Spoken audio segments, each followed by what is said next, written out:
uma bibliografia para vocês, certo? Os livros que vocês irão usar para aprofundar, caso queiram. Não, tranquilo. Os livros que vocês podem comprar para aprofundar. Um dos livros. Depois eu digo qual é o tema, vocês vão entender bem direitinho, certo? Tempo e Eternidade, Santo Afonso de Ligório.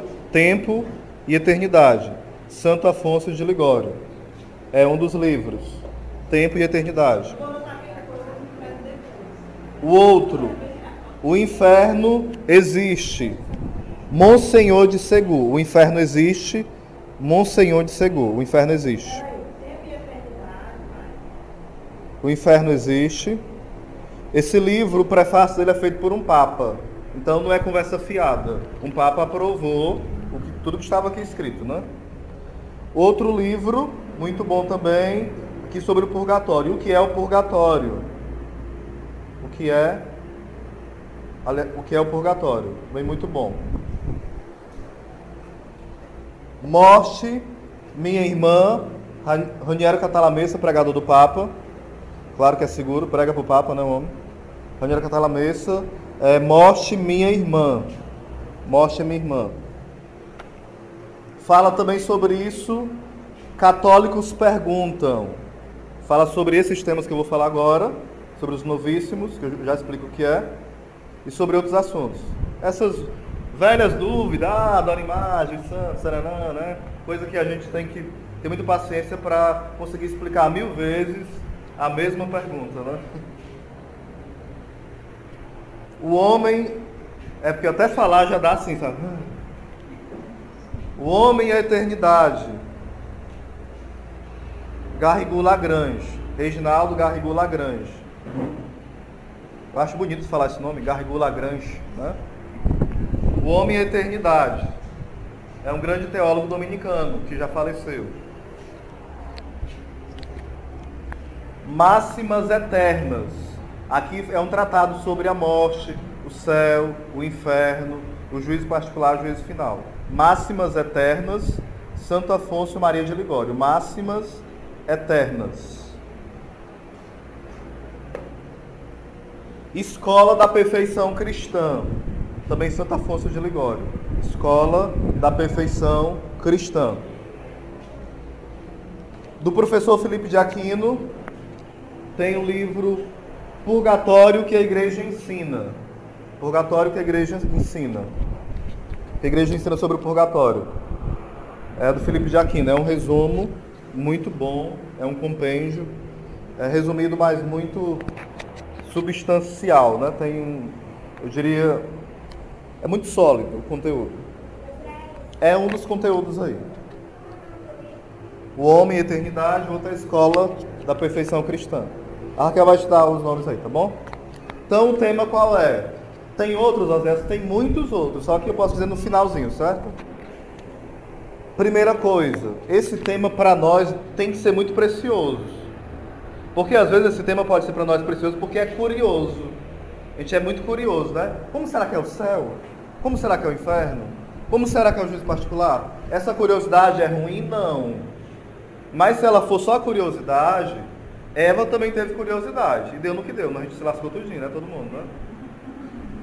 Então, curiosidade não vale nada, né? Ela deve ser canalizada para o bem. O que é os novíssimos? É um estudo, é um aprofundamento daquilo que é eterno, dos fins últimos dos homens, do homem e da mulher. Tipo, o juízo final, o juízo particular, a ressurreição dos mortos, o inferno, o purgatório, a morte em si, né? O céu, a eternidade, tudo isso envolve os novíssimos, as coisas últimas sobre a nossa vida, entenderam? Aí qual o grande interesse de nós aprendermos sobre isso? Para nos prepararmos bem para viver tudo isso, sim ou não? Como Deus quer que nós possamos viver. Tem um CD que é Preparação para a Morte, é um audiobook, até a Raquel tem, né? Preparação para a Morte. É de Santo Afonso de Ligório, é um livro também, e um locutor gravou em audiobook. E é interessante que quando eu ofereço esse CD, quase ninguém quer comprar. Porque não quer saber de morte, não. E Santo Afonso fala nesse livro que as pessoas que querem saber ou não querem saber terão o mesmo fim. Com a diferença que quem quer saber vai se preparar. E quem não quer saber vai morrer despreparado. Então morte não é questão de querer falar ou não. É uma questão de realidade. Entenderam? Então vamos lá. A primeira parte é a morte. Então fica a dica. Tem PDF, viu? Preparação para a morte. PDF, você encontra. Primeira coisa. Deus nos criou para a morte, sim ou não? Sim ou não? Sim? Quem acha que sim? Não. Fala a palavra que é pela inveja, lá no livro de sabedoria, do demônio que o pecado entrou no mundo, né? Fala também em São Paulo, em Romanos, que o salário do pecado é a morte. Ele fala que em Adão todos morremos, mas em Cristo ressuscitamos. Então a morte não é plano de Deus, nunca foi. Fala São Paulo também que o último inimigo a ser vencido, qual é? A morte. Também a teologia da igreja ensina que na cruz Jesus venceu 3 coisas. Diga comigo: a morte, a carne e o mundo. A morte, a carne e o mundo. Mas tem um outro inimigo também no meio. Qual foi que foi vencido? O demônio. A nossa carne foi vencida no sentido de não o corpo humano, mas a inclinação para o mal. Aí pode juntar carne e pecado, que vai dar no mesmo. Então vamos repetir de novo. O pecado, o demônio e a morte. Agora ficou mais bem qualificado, né? Porque carne e pecado dá para juntar. Então, diante da morte, qual deve ser a nossa atitude? Medo ou esperança? Depende de como é a sua vida. Se a sua vida é toda desmantelada, desgraçada, hoje você tem que ter medo e ter esperança de arrumá-la. Entenderam? Mas tem que ter um medo. Imagina se você fosse morrer hoje, gaguejei. Fosse morrer hoje. Você estaria agora, se fosse morrer agora, com medo ou com esperança? Não me respondam, por favor. Eu não preciso saber disso, só Deus. Mas a gente tem que fazer exame de consciência. Eu sempre digo, toda vez que eu vou dormir é um ensaio para quê? Para a morte. Vocês tinham isso na cabeça? Quem já me ouviu pregar talvez já pensou nisso, né? Espero. Toda vez que eu vou dormir é um ensaio para o quê? E tem vezes que o ensaio vira realidade. Entenderam? Mais cedo ou mais tarde vira realidade.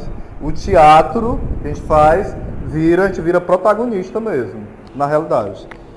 Porque você não vai acordar morto, você vai estar morto.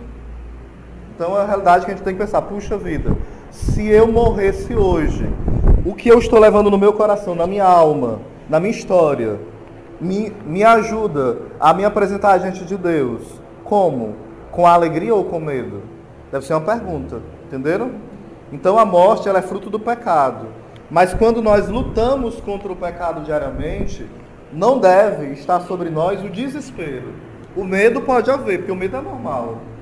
O medo é algo que é próprio da nossa limitação humana. É normal o medo da morte. Até porque se a gente não foi criado para algo, se esse algo vem para nós, vai nos causar medo, sim ou não? É algo novo. Os grandes santos, até, alguns deles tiveram medo da morte. Santa Teresinha, ela passou por algo chamado Noite da Fé. O que é Noite da Fé? Ela teve uma dúvida tão grande se ela ia de fato ver a Deus, que Deus existia. Ela teve dúvida. Praticamente na hora da morte, ela teve dúvida se Deus existia. Mas por quê? Deus permitiu que ela experimentasse isso, porque no tempo de Santa Teresinha começou a se levantar um grande número de ateus e a crescer. O ateísmo estava bombando no tempo de Santa Teresinha. Então o Senhor, por misericórdia, Ele usa Santa Teresinha, no sentido bom da palavra, como um instrumento de reparação aos ateus. Ela experimentou na sua carne o que é ser um ateu, na sua alma. Entenderam? E Deus uniu aquele sofrimento dela naquele instante para usar como intercessão pelos ateus. Entende? A nossa vida ela é um sacrifício, viu, Denis? De comunhão com Deus, aonde nós nos unimos para reparar as ofensas feitas a Deus. São Paulo fala que nós completamos na nossa carne o que faltou no sofrimento de Cristo. Então os nossos sofrimentos, eles não podem ser jogados no lixão. Eles têm que ser jogados aonde? Num banco, no tesouro, num depósito da graça, no baú da graça. Tipo, alguém me caluniou, eu posso jogar no lixo como? Indo atrás da calúnia. Alguém me humilhou, eu posso fazer o quê? Jogar no lixo, querendo revidar e humilhar mais ainda, para dizer que ganhei. Mas eu posso colocar no tesouro da fé e dizer: Senhor, eu me uno ao mistério da tua paixão e eu ofereço por esse irmão que está me humilhando. Eu ofereço essa calúnia por todos que são caluniados mais do que eu. Entenderam? Aí quando você une isso a Cristo, isso enche a sua alma de Deus e gera frutos para a humanidade. Entenderam? É uma oferta tão pequena, mas que toca as pessoas. E isso tem que ser feito de forma escondida, não é assim? Todo grupo de oração, eu sou muito bom, eu uno meu sofrimento. Porque tem pessoas que não dizem desse jeito, mas de forma sutil fica se autogloriando.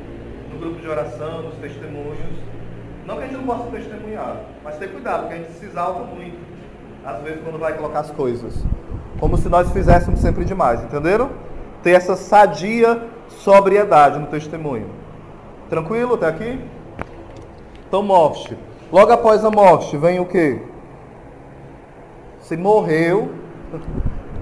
Aí vem o quê? Vou mais para cá porque não está sendo gravado, né? Aí vai ficar muito vento na gravação. Depois da morte, o que é que vem? Pergunta para o seu irmão. O que é que ele diz? Espera ele te dizer alguma coisa aí.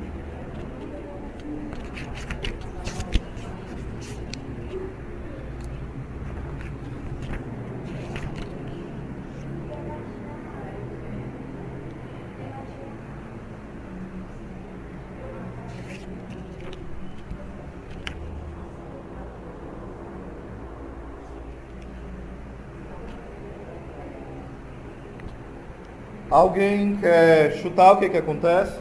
Fora o Yuri, fica bem caladinho, viu, Yuri? Yuri também é ministro de ensino, então não vale, né?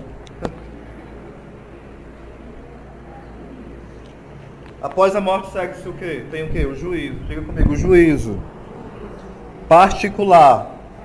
Eu vou comparecer diante do tribunal de Cristo. Aí aqui, antes eu vou voltar só para a morte mais uma vez. Porque alguns podem falar assim: mas eu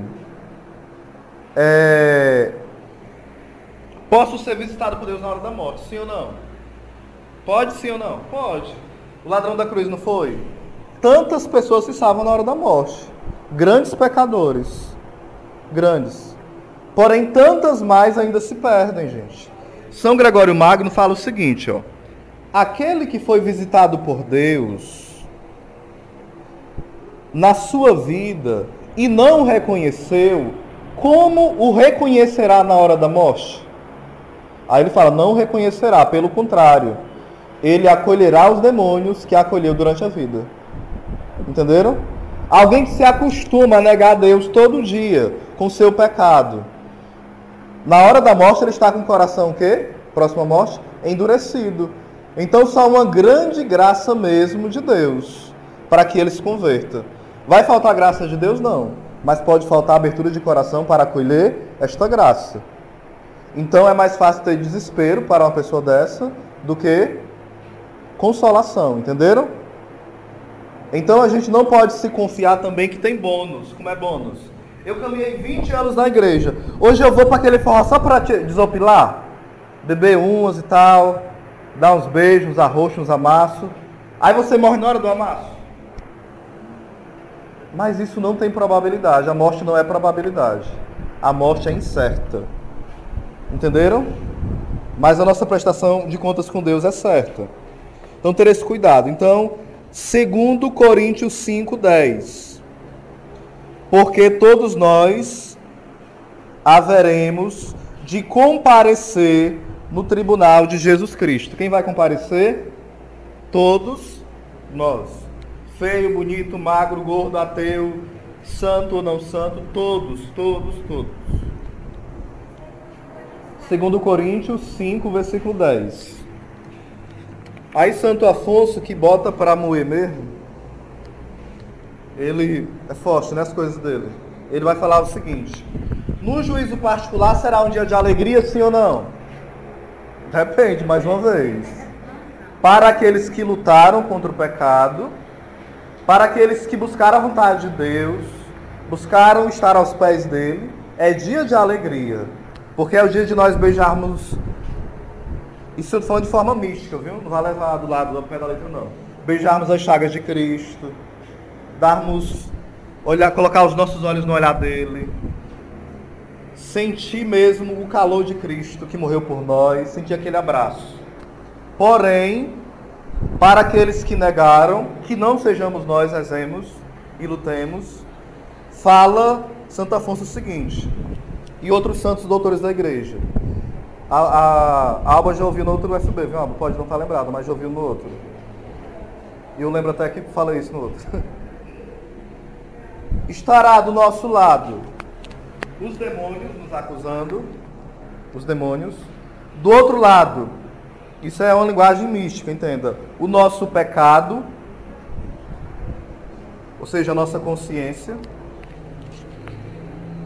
Acima de nós, Deus como juiz, e abaixo de nós, o inferno nos esperando, e dentro de nós o desespero de perder a Deus. Ou seja, do lado direito, esquerdo, abaixo, em cima e dentro. Não tem mais jeito. É só desespero para aqueles que de fato vão ser condenados. E eles não podem apelar para a misericórdia. Por quê? Porque eles passaram a vida toda abusando da misericórdia. Aí aqui eu quero ler um texto que sem dúvida Deus quer que eu leia, porque ontem o Padre Paulo deu uma aula com esse texto, foi providencial, e quando eu fui rezar eu trouxe esses livros todos, e eu não sabia que tinha nesse livro também, e quando eu peguei esse livro, eu abri, estava onde ele deu a aula. Isso não é coincidência não, né? Isso é deucidência. Então vamos lá. Ainda sobre o juízo particular, só para anotar, Hebreus 9, 27. Hebreus 9, 27. Está destinado ao homem que ele morra uma só vez, e após a sua morte, segue-se o juízo. Nada de reencarnação. Espiritismo é furada. Nem a ciência aprova um negócio desse, nem religião, nem nada. É uma loucura o espiritismo, né? Hebreus 9, 27 e aquela que eu já falei, 2 Coríntios 5, 10. Tranquilo? No juízo particular, antes de eu ler aqui, o que é que vai acontecer? A nossa consciência, ela vai estar totalmente aberta diante de Deus. Ou seja, nós vamos ter clareza naquela hora de tudo, tudo. Diga comigo tudo. Mais forte, tudo. Do que nós fizemos, de bom e de mal. Então Paulo vai ter claro, aquela vez que ele deu carona para o Osés Oliveira e levou ele no carro. E ele vai ter claro se ele levou de fato por amor ou por outros interesses. Ele vai ter claro isso porque vai se desvendar tudo naquela hora.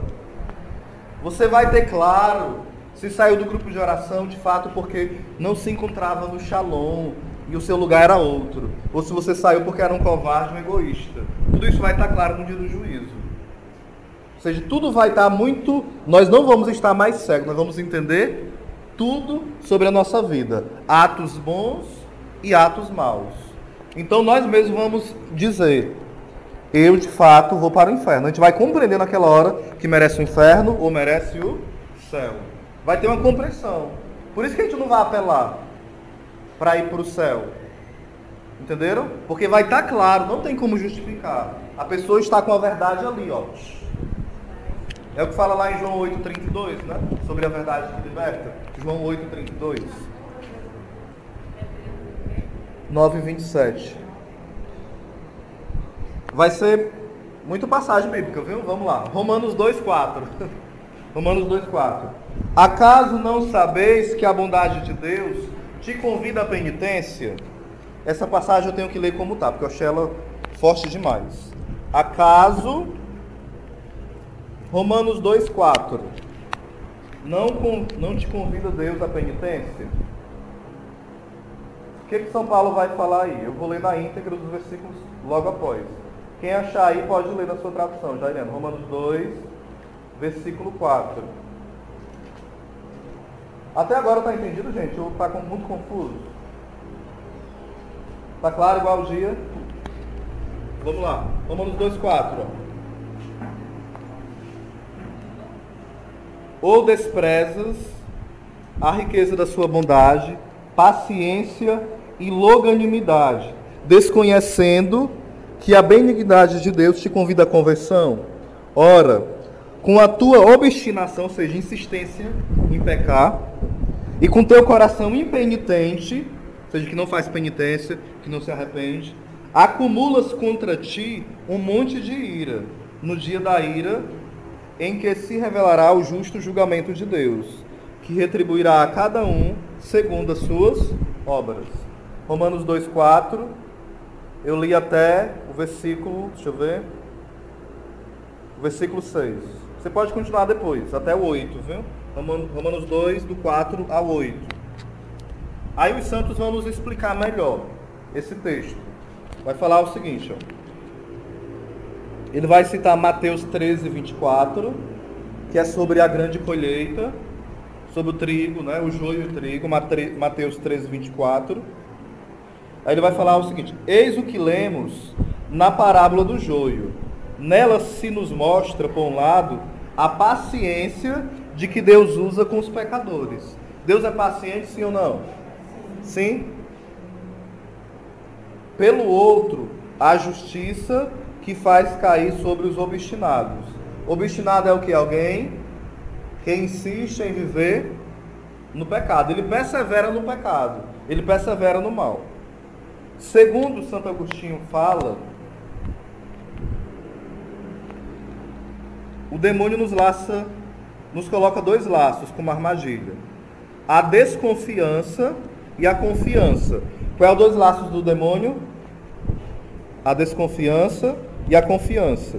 Depois de terem pecado, ele nos coloca o desespero, nos fazendo temer a justiça de Deus. Sou peca que diz: meu Deus, eu não tenho mais salvação, e agora eu não tenho mais jeito, eu não vou mais me confessar, eu vou para o mundo mesmo, que eu já estou no inferno. Até desespero. E outra coisa, ao contrário, quando quer fazer o pecador cair no pecado, ele lembra do pecador confiar em quê? Na misericórdia. Vai, Alba, peca. Tu se confessa, amanhã é quarta-feira, ó. 9 horas, bem pertinho aqui na matriz, tem no horizonte, tirar no coração de Jesus. Aí ele vai dizendo: vai, Deus é misericórdia, peca, tu é ser humano. Tu tá com raiva, vai, desconta aí. Desabafa a tua raiva, peca. Contra esta tática, dá ao mesmo santo este aviso: depois do pecado, esperai a misericórdia. Antes do pecado, temei a justiça. Quando você for pecar, lembre do inferno mesmo, entendeu? Mas lembre mesmo com gosto. Entendeu? Com gosto. Sim, temeia, porque é indigno de misericórdia quem abusa da bondade de Deus para ofender. É o quê? Indigno de misericórdia quem usa da bondade de Deus para o ofender.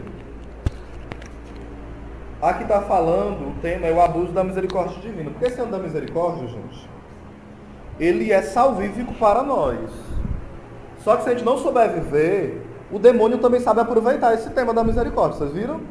Ele vai lembrar assim: ó, Deus é misericórdia, vai e aproveita esse ano todinho. Ó, o ano do pecado, se desgraça todinho. Aí tu passa pela porta e se salva. Não é universal do reino de Deus, gente.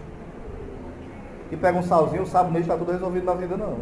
Nem a mundial que pega um lenço e entra conta em banco e faz tudo acontecer, não. Não é assim. Quando você faz todo o percurso lá para ganhar uma indulgência, que não dá para explicar agora bem direito como que é, mas quando você vai ganhar uma indulgência plenária, porque assim, o pecado, ele tem duas realidades: diga comigo, culpa e pena. Pode ser, usar outros termos? Pode, mas eu vou usar esses dois. Culpa e pena. Quando você peca, você é culpado. Certo? Quando o padre te absolve na confissão, você foi perdoado, sim ou não? A culpa foi redimida na cruz de Cristo e o sacramento da confissão trouxe o perdão? Sim. Mas ficou algo chamado pena do pecado. E essa pena você tem que expiar. O Zé Jesus já não expiou, não expiou. Porém você continuou pecando. Aí é assim? Não é igual Lutero, não. Lutero falava o seguinte: peca forte. Você deve pecar forte e crer mais forte ainda. Porque Lutero, que é o, entre aspas, fundador dos protestantes, ele achava que nós vamos entrar justificados no céu. Como? O sangue de Cristo nos cobre e a gente ainda entra pecador no céu. Uma coisa bonita, né? Sem comentários, né? Você vê como é pobre a ideia protestante. Você entra pecador no céu, só que Jesus não vê o seu pecado, porque ele está coberto com o sangue de Cristo. E eles cantam o hino da harpa assim: o céu não entra pecado, fadiga, tristeza, nem dor. Contradição. No hino da harpa eles cantam isso. Da Assembleia de Deus, né? Eu já fui quase protestante durante vários anos, por isso que eu sei um bocado de coisa, um deles. Eu já convivi demais. Continuando. Sobre a indulgência, né? Então, o que é que acontece com a indulgência? Você vai para o purgatório, quem tem a graça de purgatório, ou você tem que expiar o pecado, ou seja, é como se esses pecados fossem empecilho para que você pudesse ver a Deus. Como não? São essas penas do pecado, entenderam? Um exemplo, uma historinha. Um rapaz foi para o monge, e o monge falou o seguinte para ele: o monge também era padre. Você deve, cada vez que você pecar, você vai colocar um prego na tábua. Aí ele encheu a tábua de prego. E haja pecado, encheu a tábua de prego. Quando você se arrepender e conseguir vencer esse pecado, você arranca o prego. Ele arrancou, foi lutando aí. Mostrou ao monge: eu consegui vencer todos os pecados que o Senhor me orientou. Aí ele foi lá: cadê a tábua? Olha, você venceu os pecados, mas olha como está a tábua, toda furada. Ou seja, toda vez que nós pecamos, mesmo nos confessando, é como se você tivesse assim, ó. Você está nesse grau de santidade aqui, nesse. Quando você se confessa, se você não tiver um arrependimento sincero, profundo, você é perdoado, mas seu nível de santidade baixa. Se você estiver profundamente arrependido, mesmo, você estava nesse nível e você passa do que estava ainda. Não fica igual não, passa. Entenderam? É só uma linguagem de falar. Mas se você é perdoado e nunca luta contra o pecado, você é perdoado e toda vez, ó, o nível de santidade baixando. Você comete um pecado hoje, aí tem pessoas que fazem da confissão uma muleta para não se arrepender. Vocês estão me entendendo o que eu estou querendo dizer? A confissão é uma graça que nos perdoa do pecado e nos dá a graça de lutar contra o pecado. Ela é perdão dos pecados, mas é força contra o pecado, entenderam?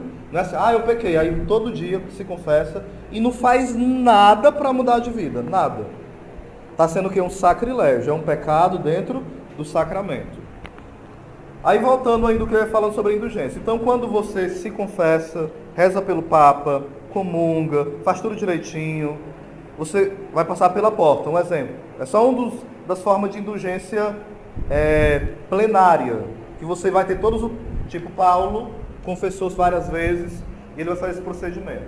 Então, de hoje para cá, o Paulo vai ficar zero. Não vai ter nenhuma pena mais a pagar. Se ele morrer hoje, ele vai para onde? Se ele tiver recebido indulgência plenária, para o céu. Entenderam? Só que, além de confessar, além de rezar pelo Papa, além de comungar, ele tem que ter uma disposição interior de ter nojo de todo pecado, mortal e venial. Não é só se confessar e rezar, pim, salabim, passei pela porta, estou quase céu garantido. Não.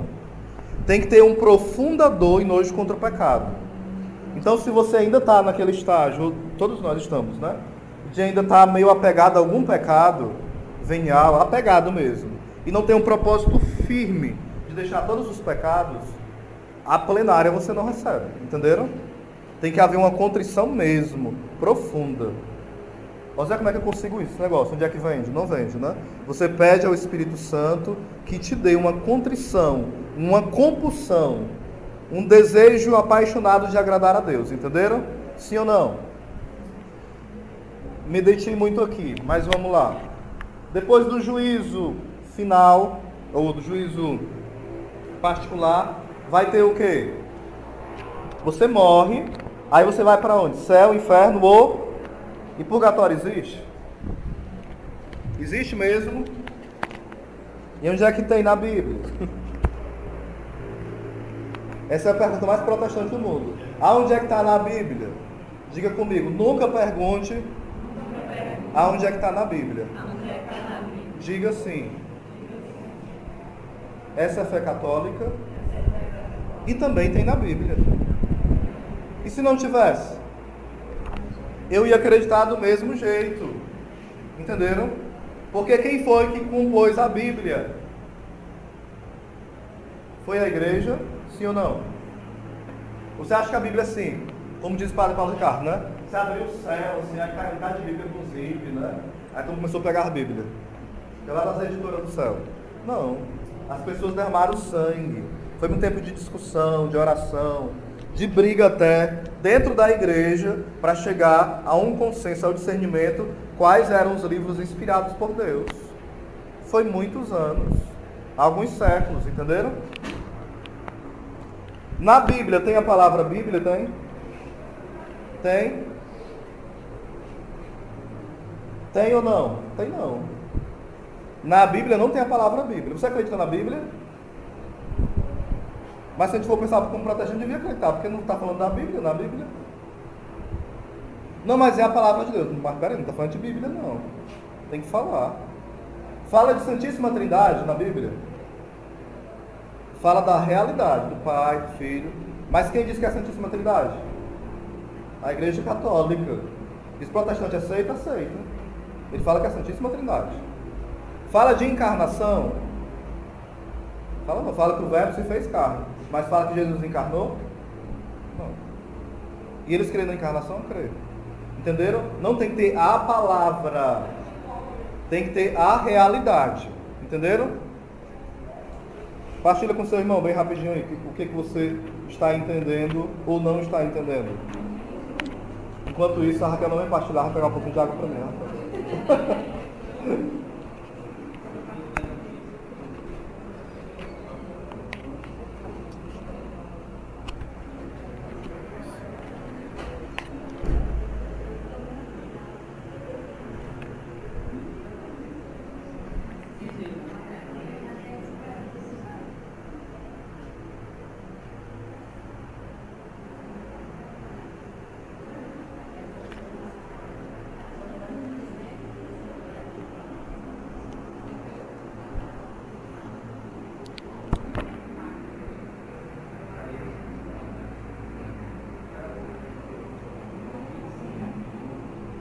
Purgatório, vamos lá.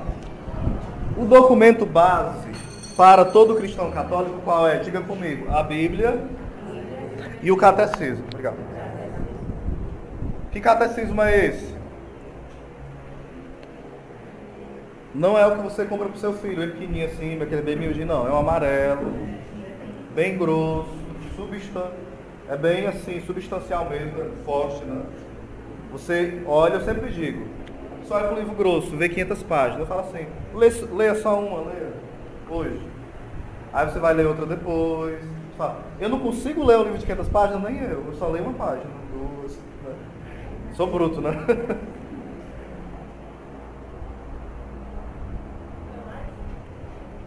A palavra purgatório quer dizer o quê? Diga comigo, purgar. Purificação. Ou seja, Jesus já morreu na cruz, não precisa mais purgar pecado. Não é assim que falam para nós, sim ou não? Os inteligentes até falam isso aí. Os burros inteligentes, né? Dos protestantes. E os que não sabem, não tem na Bíblia, acabou a história, só isso que eles dizem. Catecismo da Igreja Católica, quem comprar depois, ou quem já tem, é 1031, do Catecismo da Igreja Católica. Anote o parágrafo. Número 1031. Aí vai falar o seguinte: o amor de Deus no cristão pode coexistir com tendências desregradas e pecados leves, ao menos semi-deliberados. Entenderam essa linguagem aqui? Tipo assim, quando eu peco mortalmente, pecado grave, vocês já viram essa aula, pecado mortal, não foi? Se não viram, vão estudar ainda. Não dá tempo, porque é muito... O pecado mortal separa a sua alma de Deus. Se você morre em pecado mortal, você vai para o inferno online, ou eu. Morreu, pá. Lá. Tem conversa fiada. Pecado mortal. Mas entenda uma coisa, porque como vai ficar gravado, tem que explicar tudo, porque senão vai dar uma bagunça para mim, né? Você não pode dizer que alguém está em pecado mortal ou morreu nele. Por quê? A realidade da alma, quem sabe como está é Deus. Ele pode estar em pecado grave. Mas como está a realidade da alma dele em relação àquele pecado grave, só Deus que sabe. Entenderam? Sim ou não? Tipo assim, eu tive relação antes do casamento. É um pecado grave? Sim. Mas tem gente que acha que não, que é só amor. É amor, não tem problema nenhum. Continua sendo pecado grave? Sim. A pessoa está em pecado mortal? Ela e Deus. Se ela souber da gravidade, sim. Porque para um pecado ser mortal, ele tem que ter liberdade, consciência e vontade deliberada. Perdão, vontade deliberada, o que é isso? Uma vontade mesmo. Eu quero fazer e faço e acabou a história. Eu sei que matar é pecado, eu sei. Eu quero matar, eu mato. Pei. Pronto. Eu sei que adultério é pecado, eu quero adulterar, aquele homem é bonito demais, aquela mulher é muito bonita. Eu quero, eu vou e eu faço. Tum. Eu sei que o homossexualismo a igreja não aprova e tarará, mas eu quero tanto, então eu desejo e eu vou e pã. Pecado mortal. Entenderam? Pecado mortal. Se a pessoa não sabe pecado mortal, pecado ainda grave. Mas o que causou na alma dela é algo mais complexo de falar, entenderam? Porque a gente junta as duas coisas e faz um balaio de gato, aí é complicado. Então diz assim, o fulano está no inferno porque ela era junta. Santa Teresa de Ávila fala que o pecado do julgamento é um dos piores pecados, porque você peca por malícia. Você tem a maldade de achar que o outro está no inferno, entendeu? É uma maldade mesmo. E parece que a gente tosse. Isso é algo meio diabólico dentro de nós. A gente tem que lutar contra isso. Não sei se vocês já sentiram. Eu já senti coisas de...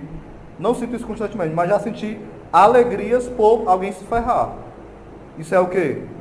É inveja, é algo diabólico, entendeu? Como é que eu me alegro com algo que não é agradável para o outro? Entenderam? A gente tem que perceber esses movimentos dentro de nós para lutar. Não é fingir que não tem, não. Ah, tu sente isso? Talvez muitos de nós sentimos isso e coisas piores, e a gente não sabe dar nomes. Entenderam? A gente tem que aprender em Deus ter um autoconhecimento. Pedir que Deus nos revele quem nós somos. Para que Deus nos faça, de fato, quem nós somos. Porque nós estamos estragados, mas nós não somos estragados. Diga comigo, eu estou estragado, mas eu não sou estragado. Santa Teresinha falava, eu sou o que Deus pensa de mim. Deus pensa no mundo de povo estragado? Não, né? Ei, vamos lá. Até aqui entendido alguma pergunta? Porque esse tema é duro até para pregar, entendeu?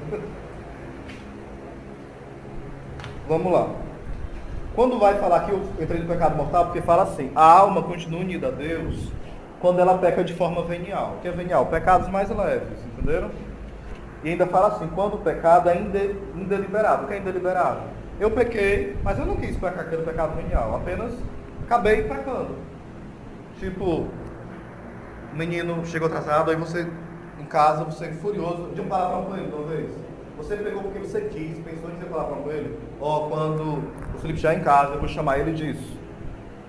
Se foi pensado, foi deliberado, pecado venial, entendeu? Mas se o impulso da raiva falou, foi um pecado indeliberado, acabou acontecendo. Você não planejou. Foi um impulso ali, entenderam?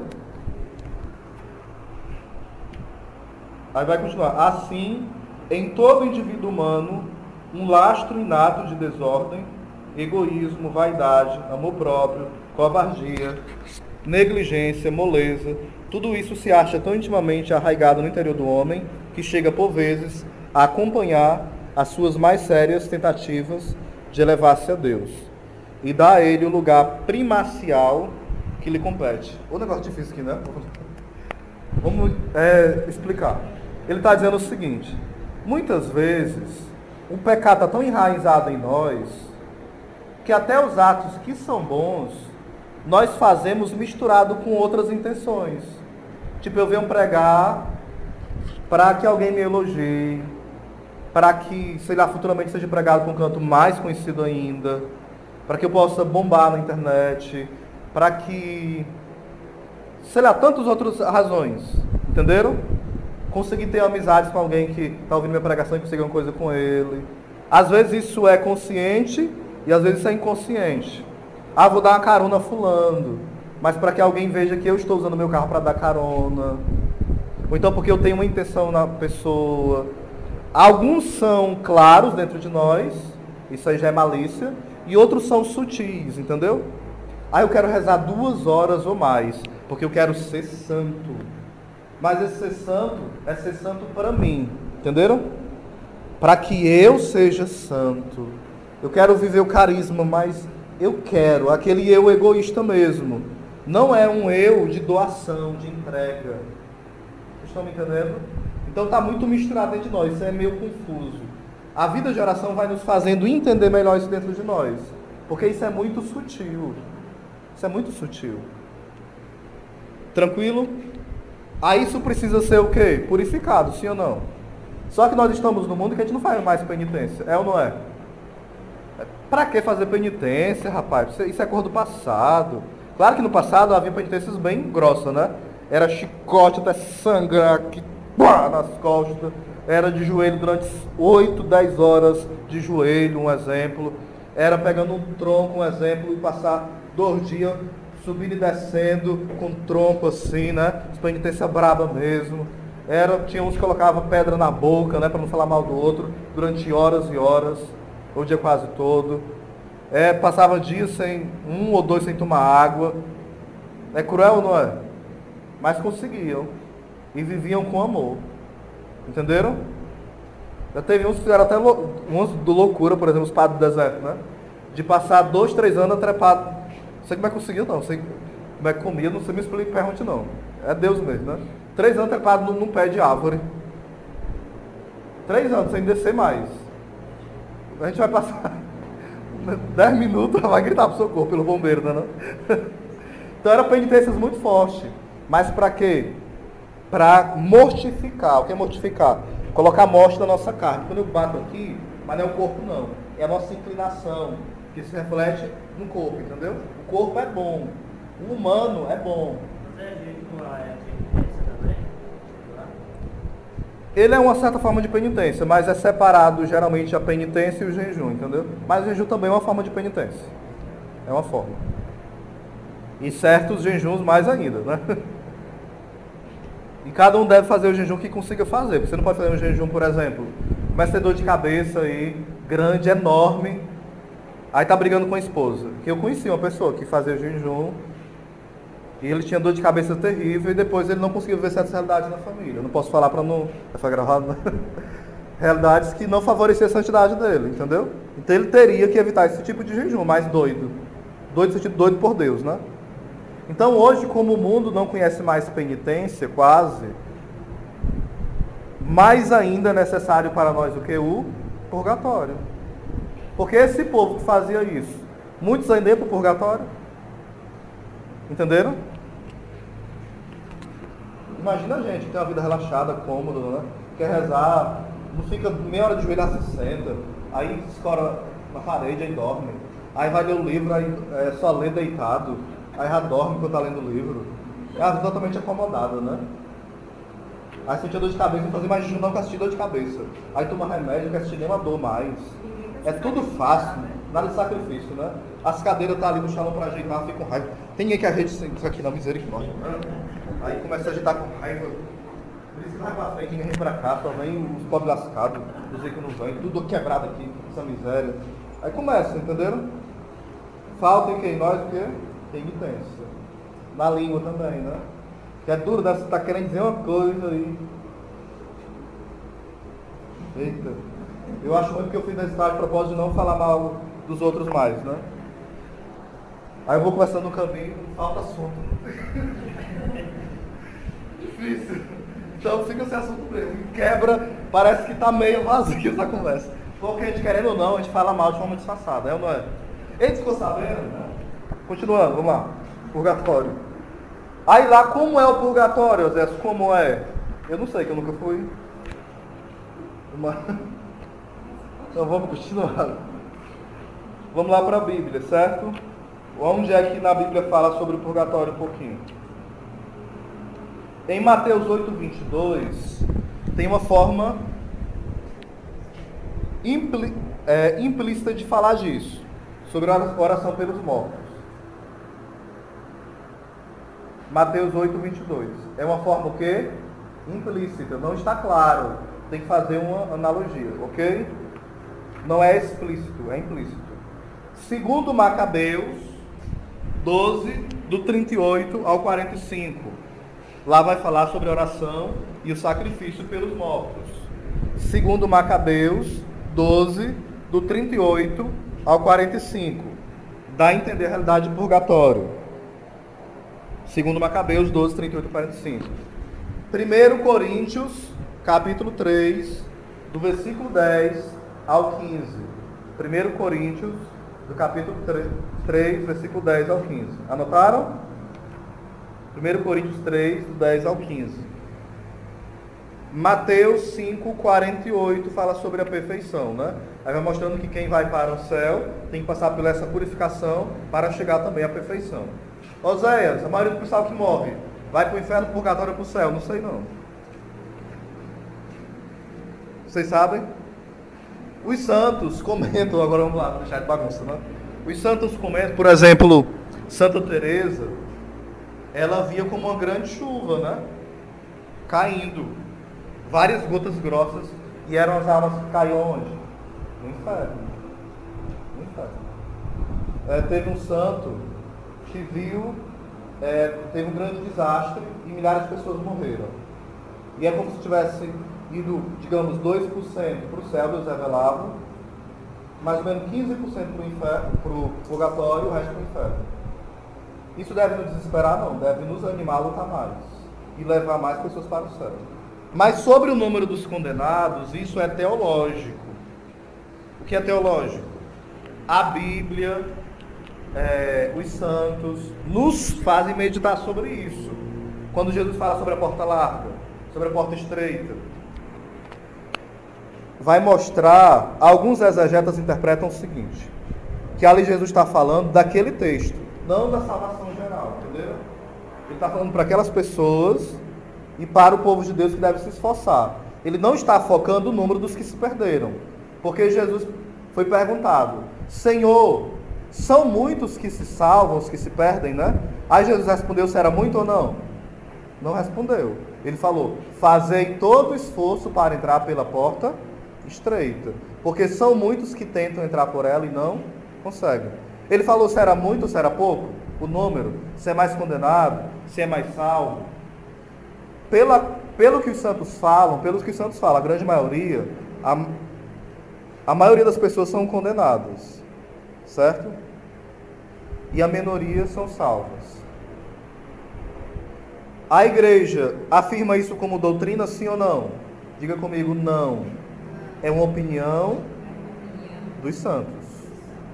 Entenderam? Enquanto é teologia, nós podemos concordar ou discordar. O que é doutrina, não. Purgatório existe? A gente pode discordar? Pode, é só ser ateu, protestante ou espírita, mas católico não. Purgatório existe. Se tem fogo lá, tem que crer que tem fogo? Não tem que crer que tem fogo. Não tem que crer que lá tem vários tormentos. Você tem que crer que é o purgatório e é um estado de purificação. Como é, você não é obrigado a acreditar. Você pode ler 1000 livros. sobre como é o purgatório, como eu leio inúmeros e inúmeros livros, sobre como é. E de fato é terrível. Para cada pessoa do purgatório, o sofrimento é diferente. Se o Denis tinha um pecado da língua, segundo os santos, né? Ele vai sofrer as penas do pecado da língua lá no purgatório. Na alma, não no corpo. Não vai corpo para o purgatório, entendam isso, certo? Para o inferno vai um dia e para o céu também. Corpo ressuscitado. Mas no purgatório só a alma.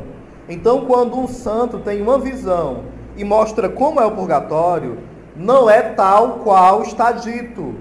É porque Deus precisa falar numa linguagem que nós entendamos. Entenderam sim ou não? Tipo assim, São Miguel Arcanjo brigou com Lúcifer com a espada. Tem espada no céu onde? Vende lá, tem metalúrgica, assim. Essa espada é a palavra de Deus. Né? Vou lá, matei, toma, na barriga do Lúcifer. Lúcifer nem barriga tem. É espírito, é ser espiritual. Entenderam? Ideias, e são pesadas, a gente acha que ideia é coisa fraca. Imagina assim, olha a ideia do demônio. Mata o Paulo quando ele dormir. É uma ideia ou não é? É uma ideia ou não é? Do demônio? É. Vamos assaltar o Bradesco mais tarde. Para os bruxos, né? Vamos cortar o menino de 3 anos em pedaços, vamos comer a sopa dele. Isso é uma ideia ou não é? Essas ideias destroem a nossa vida, dos nossos irmãos da humanidade, sim ou não? Ela é uma espada ou não é? Uma espada do mal. Mas tem a espada do bem que defende, que é a palavra de Deus. Entenderam? Às vezes a gente começa a fantasiar muito o mundo espiritual, entenderam? Aí começa a botar coisas... Deus vai mostrar, entenda, de forma que você entenda. Falei 3 vezes entenda, né? Por exemplo, Deus mostra, digamos, o pecado da língua.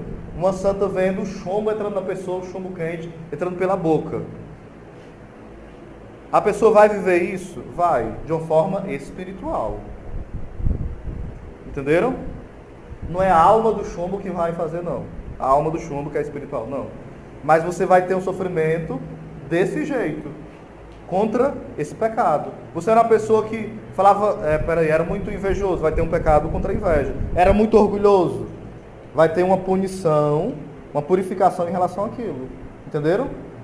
As piores purificações serão para os orgulhosos, para esses pecados mais graves, né? Mais graves não, corrigindo, que grave vai logo para o inferno, né? Se não se converter. Para o purgatório vai como, Oséias? Qual é a realidade que vai? É uma pessoa muito santa, vai para o purgatório? Não. É quem lutou para ser santo, mas não chegou a um grau de santidade ainda que possa ver a Deus. Quem vai para o inferno? Quem morreu negando a Deus. Quem vai para o céu direto? Quem tinha uma vida de santidade profunda, entendeu? Profunda mesmo, profunda. Que nem sempre é percebida. Santa Teresinha, quando começaram a ir atrás lá do convento da Freirinhas, que era santa, aí a Teresinha, ela não é santa não, ela fazia tudo que a gente faz. Se ela for santa, nós todas somos santos, né? Ou seja, a santidade nem sempre é percebida. Entenderam? Tem pessoas que a gente acha que é uma carniça, mas é um grande santo. Um grande santo. Amém até aqui? Tranquilo? Ok, não vai dar para falar tudo não, porque tinha muita coisa. Uma pregação do purgatório era mais de 1h30 ou 2 horas, só o purgatório. Cada assunto aqui levaria umas 8 horas ou 10 de curso. Estou resumindo, certo? Juízo final. Diga comigo, juízo final. Já vai ter o juízo particular. Para que ter o juízo final? A pessoa não já sabe para onde vai? Ah, uma lembrança. Quem vai para o purgatório não vai para o inferno, viu? É do purgatório para o céu. Por isso a gente tem que rezar pelas almas do purgatório. Elas sofrem. E a nossa oração alivia o sofrimento delas. Imagina que você está numa cadeia e a cadeia começou a pegar fogo. E alguém fala alguma coisa e a porta se abre da cadeia. Você ficaria feliz ou não? Sim ou não? Sim. A cadeia pegando fogo? Não, a cadeia pegando fogo e o portão se abre para você sair. Pois tem o purgatório, uma cadeia pegando fogo, esperando a sua oração e a minha, para que a porta se abra. Entenderam? Então vá lá, coloque o nome na missa. Ele está com 8 anos que faleceu, porque a mania na missa hoje é assim. A pessoa está ressuscitada, tá? Não, ela está só com a alma lá na eternidade. Ela está ressuscitada. Ressurreição é corpo e alma. Se ouvir algum sermão de padre falando isso, não diga nada com o bichinho, ele está errado, viu? Ele não está ressuscitado. Quem morreu agora. Entenderam? Ou então aquela história. Ah, a pessoa está no céu. A pessoa morre, todo mundo está no céu, né? A gente quer consolar a pessoa que foi drogado, bandido, matou um bocado de gente aí. Está no céu, está perto de Deus, mulher. Se acalma. Aí engana as pessoas mentindo na hora do velório. Não diga nada não, não diga não. Se não sabe o que dizer, fica calado. Diz assim, ó, estou rezando por você, eu estou aqui, aí cheira, aí beija, aí faz um café, um chá, entendeu? Mas não fique dizendo mentira não. Está no céu. Raramente, até uma pessoa que é santo, ela pode passar bem rapidinho pelo purgatório, entenderam? Só alguém que chegou numa santidade tal que passa direto para o céu. Quem fala isso é São João Maria Vianney. Tranquilo até aqui? Por que o juízo final? Por quê? Pergunta para o seu irmão, por que o juízo final? Me diga.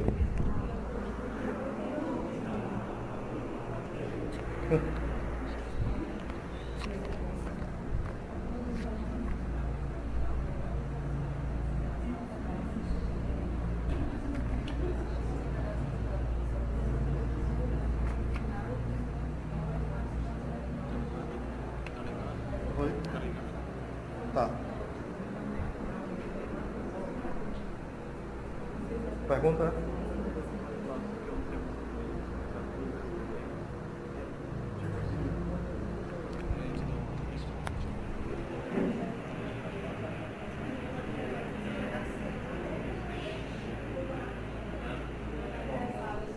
Vou colocar a tua pergunta aqui. Gente, vamos lá. Foi que responderam aí? Alguém um corajoso aí? Sobre o juízo final? Falaram o quê? Falaram nada, falaram na vida alheia. Será possível, rapaz? Purgatório, hein? Vamos lá. O juízo final ou universal. Não tem nada a ver com universal, não. Universal quer dizer católico.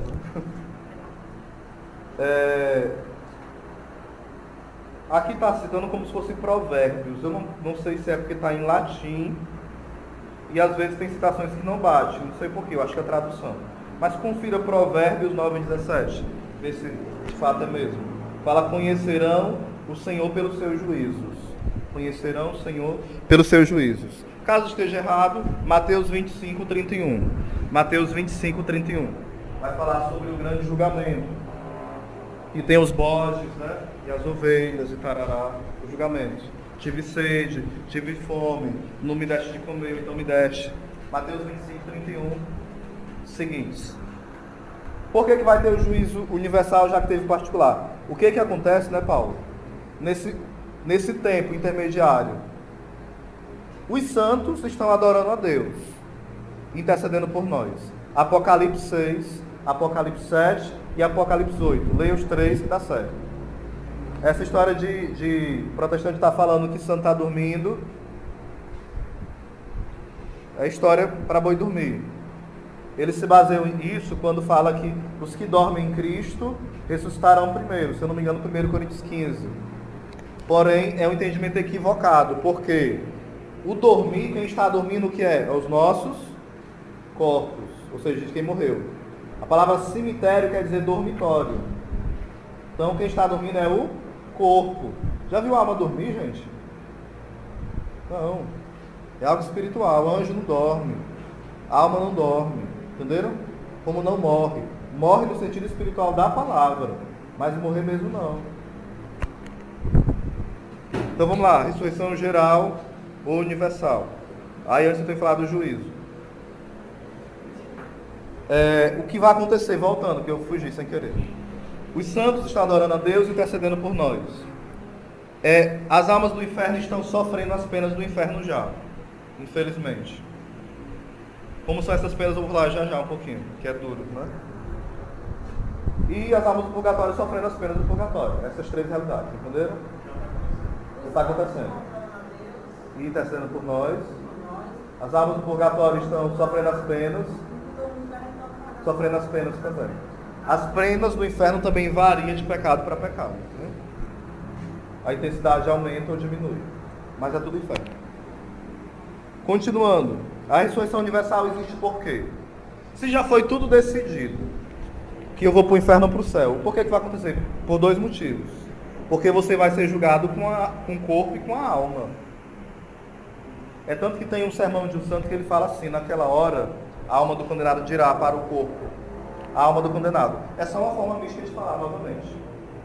Tu és maldito corpo, porque tu me fizeste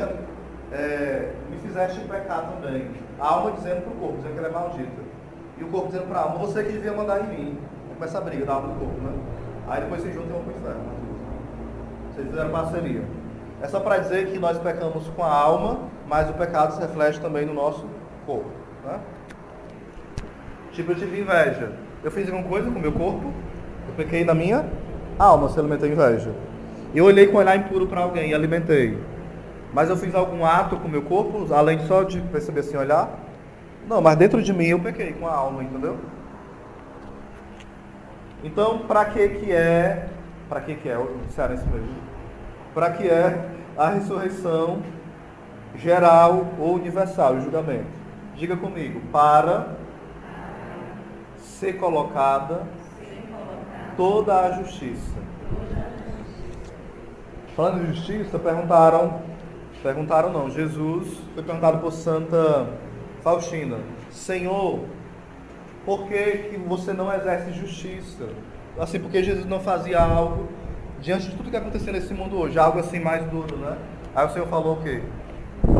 Eu terei toda a eternidade para exercer minha justiça. Agora é o tempo da minha misericórdia. Então nós precisamos aproveitar esse tempo. Porque a misericórdia de Deus, ela é infinita, mas o nosso tempo não é infinito. Entenderam? A misericórdia de Deus, ela é infinita, mas as ações da misericórdia não são infinitas. Os atos. Porque para Deus agir com a misericórdia, os atos de misericórdia, precisa de alguém para receber. E vai ter alguém eternamente recebendo esse ato? A gente vai estar vivo eternamente, esperando se converter eternamente? Não. Então a misericórdia é infinita, mas o nosso tempo ele é finito. Entenderam? Então ter esse cuidado com o nosso tempo. Cuidado com o tempo, vocês. Está passando já, né? Muito bem. Então, para que vai ter a justiça? Tipo assim, novamente falando, né? A Alba, todo mundo achava que ela era assim, não valia nada. No Shalom era a pior que tinha. Aí no dia da ressurreição, ela que foi esquecida. Digamos o Padre Cícero, foi tão acusado. Digamos que não canonize ele, mas aí se ele for um grande santo, igual São Francisco ou mais, só um exemplo, estou exagerando, né? Aí lá nesse dia todo mundo vai ter que ver, todo mundo, que ele foi um grande santo. Quem de fato foi Padre Cícero. Entenderam? E também aquelas pessoas que a gente diz assim, puxa vida, aí se eu tocar eu fico santo, pega em mim, pega.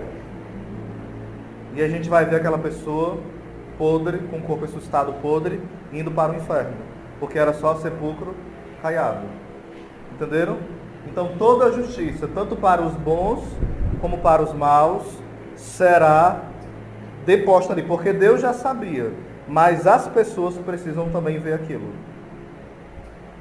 Porque as pessoas também puniram, e se elas puniram, outras também terão que ver a glória daquela pessoa. Entenderam? Por isso que fala no livro de Daniel, fala também na palavra, né? O Sermão da Montanha, que a gente não deve querer dois galardão, duas glórias. Ou vai ter a glória daqui, ou a glória de Deus, a glória do céu. A gente prefere qual glória, geralmente? A daqui, não é não? A gente prefere qual glória? São João da Cruz falava, Senhor, que eu seja desprezado, esquecido por todos. E nós, quando alguém não lembra do nosso aniversário, Maria, o povo não fraterno. Não vou mais rezar não, desse jeito. Se dar a vida por esse povo, nem lembra, não dá uma flor, não faz nada.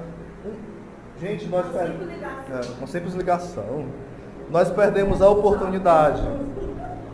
Nós perdemos muito as oportunidades de ser santos. Quando a gente é humilhado, quando vem a doença, quando a gente perde alguém. O cemitério é bom demais para meditar. Morreu alguém? Gente, o lugar bom da gente pensar como está a nossa vida. Pensar que amanhã pode ser eu naquele caixão. E não é ilusão, é realidade. Entenderam? E olha lá se for amanhã, se não for hoje. Então ter esse cuidado. Ressurreição geral. Entendido o juízo universal? Sim ou não? Entendido, Paulo? Hã?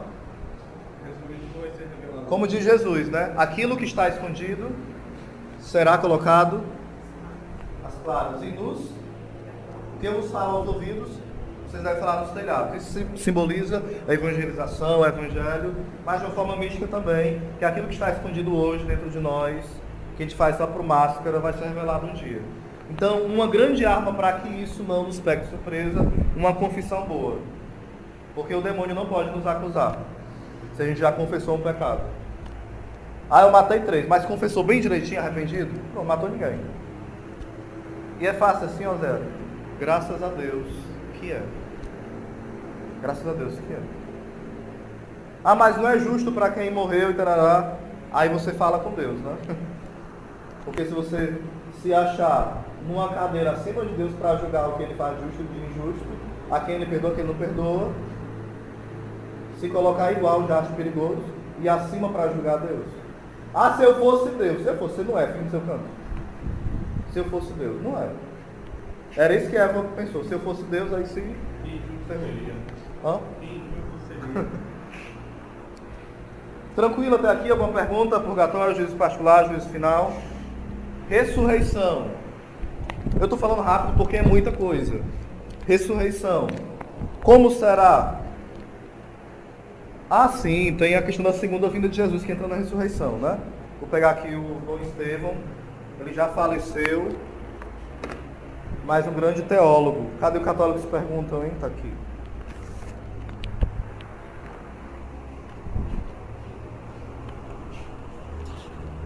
Como é que você acha que vai ser a segunda vinda de Jesus? Vai ter arrebatamento? Não vai ter? Fala aí pro seu irmão. Você crê no arrebatamento? E o sinal da besta fera? Como é que vai ser esse negócio?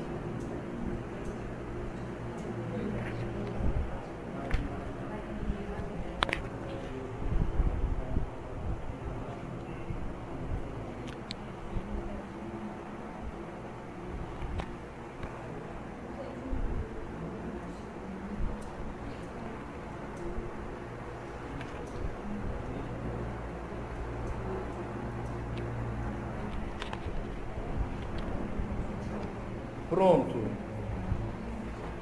Vocês partilharam já? Não, né? Mais um minutinho, vai lá. Só mais um minutinho.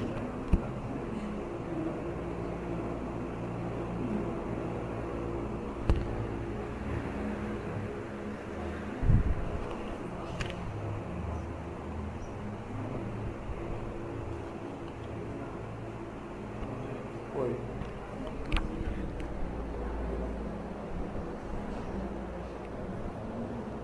Ah, certo.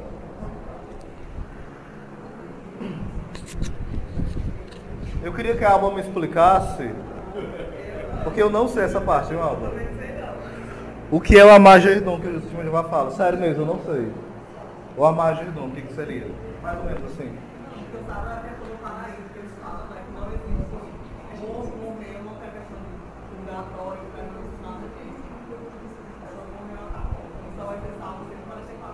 Pronto. Ok. Obrigado. Então vamos lá. Houve um tempo na igreja que teve algo chamado milenarismo. Como é o nome? Milenarismo. Milenarismo tem essa ideia. Vou tentar ler aqui como está. Como primeiro a teologia católica entende como deve ser feito o processo que eu estou falando aqui. Segunda vida de Jesus Cristo em glória é chamada parousia, chegada, presença. Como é o nome? Parousia. Não é parresia não, viu? Mas é ousadia, né? Alegria, convicção. É parousia. Que é usada essa palavra porque antes o imperador chegava e todo mundo esperava a grande parousia do imperador, ou do rei que chegava da guerra, entenderam? Aí depois da parousia, o que vem? A ressurreição da carne. Aí depois tem o quê? O juízo final. Aí depois o destino para onde a pessoa vai. Como é feito aqui? esse trabalho aqui. Isso aqui é teologia, não quer dizer que tem que ser assim não, entenderam? Mas é a forma mais segura que tem até hoje, que foi entendido. Como vai ser, você vai saber só no dia, viu? 100%, né? Mas aqui é uma luz, pelo estudo bíblico, pela teologia. Como é que vai ser? Primeiro, a fé católica, viu? Jesus vem em glória, aí tem a sua chegada, a sua presença gloriosa. Depois, tem a ressurreição da carne, ou seja, dos mortos, os bons e maus. Depois tem o juízo universal, o final que eu já expliquei. Depois tem o destino que você vai. Entenderam? O destino que você vai, inferno ou céu. Já dentro da outra perspectiva que tinha era assim, ó, tem a segunda vinda de Jesus. Aí tem a primeira ressurreição.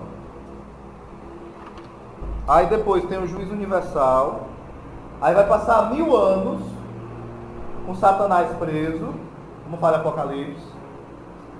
E 1000 anos Cristo reinando junto com o povo ressuscitado. Aí depois tem a segunda ressurreição geral, o juízo final de novo e o prêmio definitivo. Isso está errado, certo? A igreja nunca aceitou isso. Aqui é baseado em Apocalipse 20. Apocalipse 20, do 1 ao 15. Anote. Apocalipse 20, do 1 ao 15, que é mal interpretado. Diga comigo. Apocalipse 20, do versículo 1 ao 15. Infelizmente, até alguns santos interpretaram assim. Infelizmente. Depois eles tiveram que se retratar, né? Alguns não sei nem se deu tempo. Mas continuam sendo santos.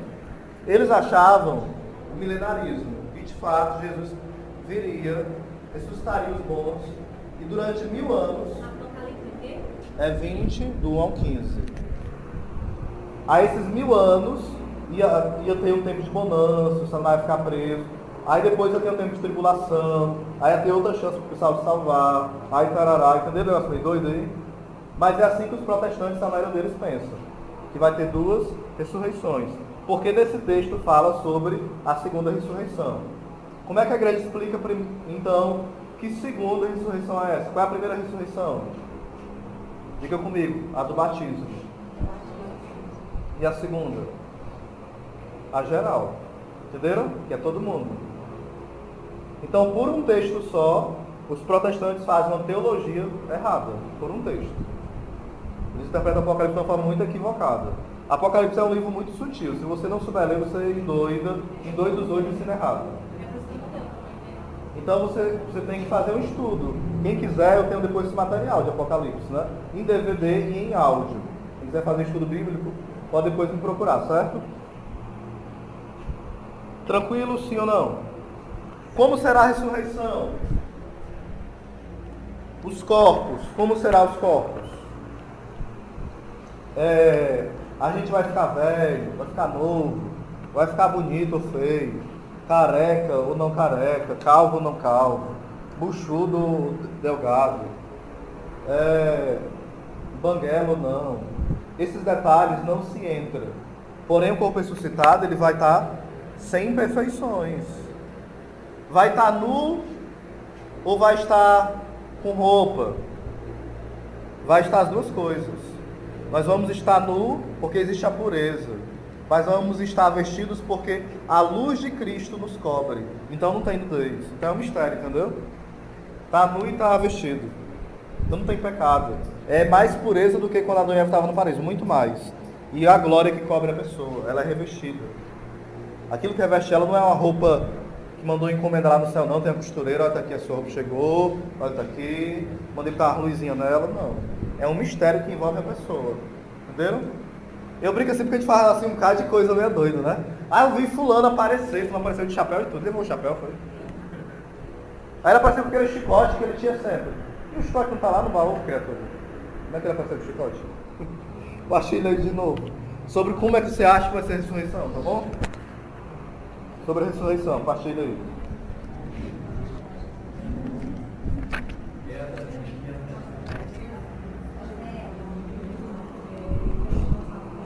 Sim.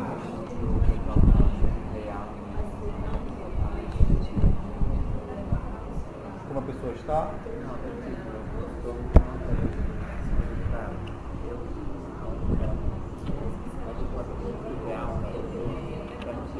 vai responder aqui todo mundo, viu? Pode ser? Sua pergunta?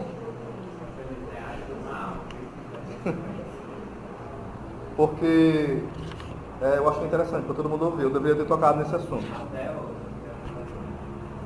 Ok. O que foi que seu irmão falou sobre a ressurreição? Alguém diz aí o que acha, como é? Compartilharam?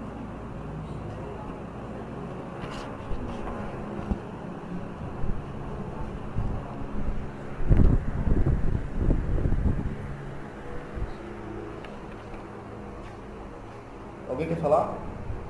Não, pronto. Sobre o corpo ressuscitado. O que vai falar aqui o Dom Estevão? Eu estou citando ele porque ele é um teólogo muito respeitado no Brasil, viu? E é um teólogo bom. Ele vai falar o seguinte, ó. O corpo ressuscitado, portanto, será matéria. Matéria. Só que até na Bíblia se gagueja para falar de ressurreição. Porque ora Jesus o pessoal reconhece ele, ora não reconhece, ora ele come, ora ele atravessa as portas. Ora, é meio confuso, entenderam? Por quê? É algo inédito. A primeira pessoa que ressuscitou, quem foi? Jesus. Lázaro ressuscitou? Não, ele reviveu. Chama ressurreição no sentido fraco. Que Lázaro morreu de novo, sim ou não? Lá em João 11, fala sobre a ressurreição de Lázaro. Ele morreu, ressuscitou, morreu de novo, vai ressuscitar para valer. Ou seja, a ressurreição mesmo é a de Cristo e a de Nossa Senhora, entendeu? Onde o corpo, eles falam corpo espiritual, glorioso. É corpo, porém espiritual. É um mistério isso aí. Não tem como explicar muito, não. Mas qual é o órgão que vai ter rim ainda, vai ter, sei lá, os órgãos vitais? Não me pergunte que eu não sei. Os teólogos falam alguma coisa, mas não tem como dizer como é e como não é. Se falam especulando. Isso é especulação. Baseado nisso, tal visão. Entenderam? Não tem como dizer que é desse jeito. Mas que a ressurreição há, e é corpo. Aí ele vai falar aqui, o corpo ressuscitado, portanto, será matéria e não energia, ou luz impessoal. Matéria transfigurada, glorificada, espelho da graça que estiver na alma. Cada corpo ressuscitado poderá ser identificado e reconhecido. Lá no céu. Raquel, tu tá aqui. Aí abraça Raquel, abraça São Francisco, Santa Teresa, conhecendo. O autógrafo Santa Teresa, eu tô brincando. Abraçando a Virgem Maria, beijando a chaga de Cristo, vendo o Pai, a Trindade, como a Trindade é. Estou falando do céu, né? Calma aí. Daqui a pouquinho. Então vai ser a famosa, que nós chamamos visão beatífica. Agora eu já vou entrar no inferno e no céu. Vou entrar, é presunção? Sobre o céu e o inferno. Sobre o inferno, gente, as penas. O corpo do condenado, que já estava sofrendo antes. Sobre o inferno tem duas realidades, diga comigo: eternidade e ódio de Deus. E de tudo criado por Deus. Santo Afonso fala o seguinte, que no inferno, é a forma dele falar, mas que há esse ódio no coração do condenado. Ele amaldiçoa a chaga de Cristo, ele amaldiçoa a ressurreição de Cristo, amaldiçoa o sacrifício, Nossa Senhora. Ele vive para amaldiçoar a Deus. Ele tem um ódio mesmo contra Deus. Santa Catarina de Sena, quando perguntou a Deus Pai, que ela falava com Deus Pai anteriormente, né? Perguntou por que o Lázaro, que foi para o seio de Abraão e o rico foi para a punição, o inferno, por que o rico pedia consolo? Já que quem está no inferno não tem mais caridade. O rico não pede, né? Que vá avisar para a sua família e tarará. Aí Deus Pai fala o seguinte: é porque cada pecado que nós cometemos, por exemplo, eu fui uma pessoa que fiz filme pornográfico. Não fiz não, viu? Só um exemplo. Se fizesse, ninguém comprava, não fez ninguém pecar. Acontecia o quê? Eu morri, vou para o inferno. Quem assistiu o meu filme vai pecar ou não vai? Filme pornográfico? Vai. Então, quanto mais pessoas pecarem pelo meu filme, pelo meu pecado, as minhas penas aumentam. Lá no inferno. Então, aquele rico estava pensando em quem? Nele mesmo. Porque no inferno ninguém pensa nos outros, pensa só nele. Entenderam? Então, se alguém também está no purgatório, isso já é teologia também. E ela tem um exemplo bem claro de um homem que pintou um quadro, e não era nem um quadro tão imoral, mas tinha alguma sensualidade. Se converteu, fez penitência, morreu, foi pro purgatório. Mas a pena dele estava aumentando muito. E ele teve que aparecer pedindo que rezassem por ele.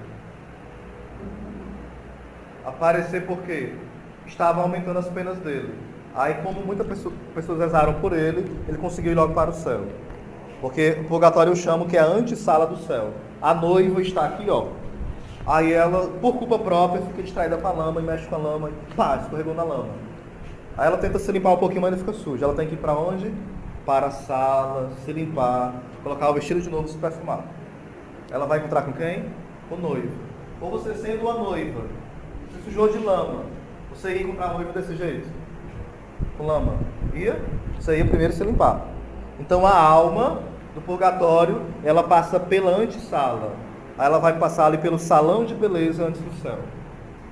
Entenderam? A forma moderna de falar, né? Então ela vai se preparar para ver o amado dela. Então os santos falam, se não existisse purgatório, os santos reclamariam, porque eles sabem com quem eles vão se encontrar. Entenderam? A gente faz qualquer sacrifício para encontrar uma pessoa que a gente ama, sim ou não? Então, se Deus é o maior amor da nossa vida, qual o maior sofrimento das almas do purgatório? É as penas? Não. É não poder ver ainda a Deus. Qual é o maior sofrimento do purgatório? É não poder ver a Deus. E qual é o maior consolo do purgatório? É saber que eu vou ver a Deus. Porque elas sabem que vão.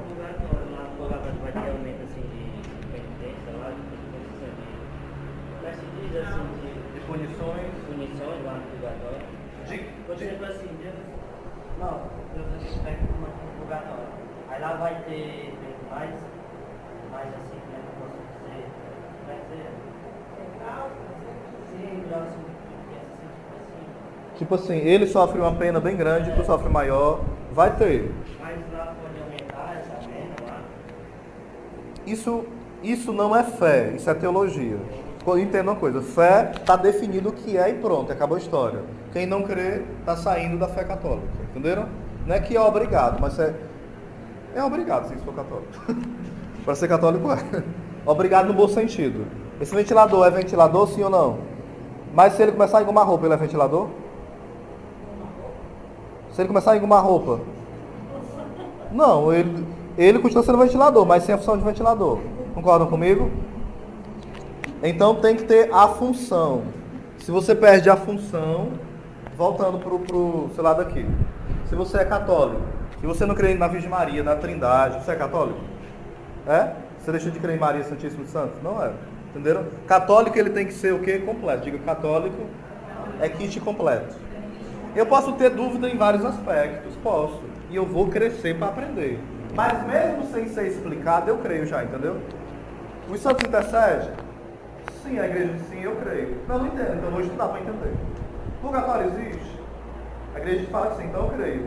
Mas eu queria entender, então vamos estudar. A Trindade existe? Sim, então eu creio. Que a igreja fala. Então vou estudar para entender melhor, entenderam? Não é eu vou entender para crer, não. Isso aí não é fé.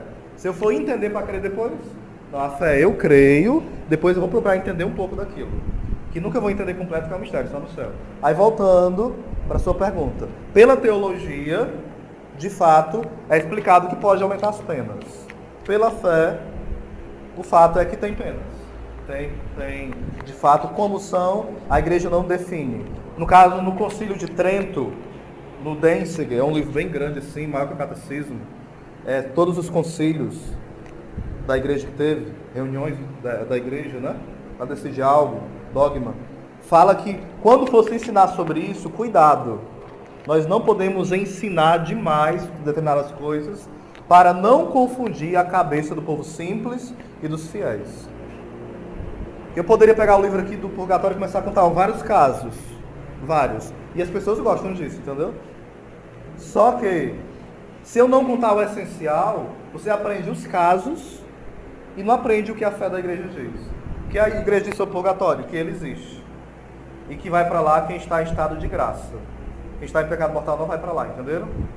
Quem vai para lá? Quem confessou o pecado mortal e foi perdoado, ou quem morreu ainda lutando para ser santo em pecado venial. Entenderam? É isso que vai para lá. E de lá vai para o céu. Voltando para a sua pergunta. Tem realidades, isso é real, isso é testificado, que almas aparecem do inferno, aparecem do céu e aparecem do purgatório. Oséias, é para a alma vir? Não. De nenhum canto desses. Foi para lá, ficou lá. Só que de forma extraordinária, exceções, raramente, Deus permite para que pessoas se convertam. Entenderam? Tem pessoas que após a aparição de uma alma do inferno, se converte para valer. Também se não se converter, não é misericórdia, né? Teve um caso, por exemplo, conto agora. É a dama do bracelete de ouro, que é chamado o tema, foi real. Bento XVI faz, o Papa Bento XV faz o prefácio desse livro. Então, aquela mulher está lá no seu quarto e de repente aparece passos, estou só resumindo, né? E ela começa a sentir uma presença, e depois ela levanta para ver o que é, estou resumindo. E alguém pega na mão dela, aqui no pulso, e queima, que a carne sai. Fica só o osso, vendo o osso. Depois desaparece. E depois ela ficou sabendo que foi alguém muito depravado, que tinha blasfemado contra Deus, que era próximo dela, que morreu. E ele apareceu para quê? Para mostrar que ele estava no inferno. E ela começou a usar um bracelete de ouro para que as pessoas não soubessem, todo mundo soubesse, mas quem era mais próximo dela relatou isso para o padre que escreveu o livro, entenderam? Foram pessoas que viram e testemunharam.